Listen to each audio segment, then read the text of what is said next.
Sa gitna ng ingay, may katahimikang sumisigaw. Mga bibig na nakatawa, pero puso'y pagod at sugat na raw. Tayo'y natutong ngumiti para itago ang bigat. Ginawang biro ang lungkot para hindi mapansin ang sugat.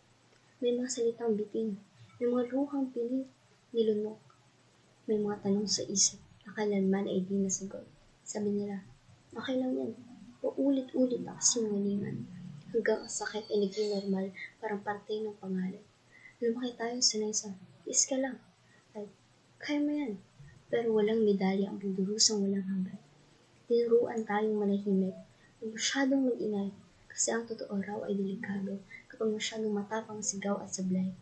May mga pangarap na tulog sa ilalim ng unay. May mga batang tumanda na hindi man lang napakinggan. Sa bawat, mamaya na, may pag-asang namatay. Sa bawat bahala mo, masarili kang iniwan sa likod ng buhay. Pero pakinggan mo, hindi lahat ng basag ay wakas. May mga bitak na pinapasok ng liwanag na wagas. Hindi kainaan ang mapagod. Hindi kasalanan ang umiyak. Dahil kahit ang ulan, kailangan bumagsak bago muling sumikat. Kung ikaw man ay napagod sa mundong mapagkunwari, na mas mahal ang tahimik kaysa katotohanang masakit at sariwa pa rin ang hiwa't paghatid, alalahanin mo to.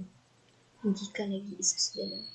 May mga pusong tulad mo, himik lang pero lumalaban pa rin. Kaya kung maririnig mo ang boses mo na nanginginig sa takot, huwag mo siyang patahimikin. Hayaan mo magsalita ang sugat at galit na pilit mong kinukulong sa loob. Dahil minsan, pinakamahinang tinig ang may pinakamalakas na tama.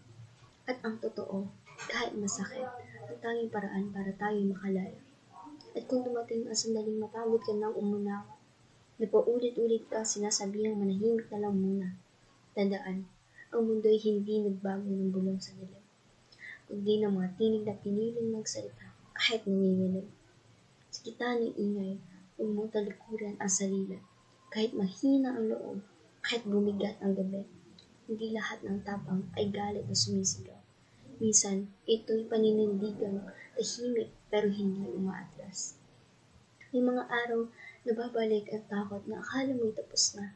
May mga gabing dudurog ang dibdib ng mga tanong na wala pang sagot pa.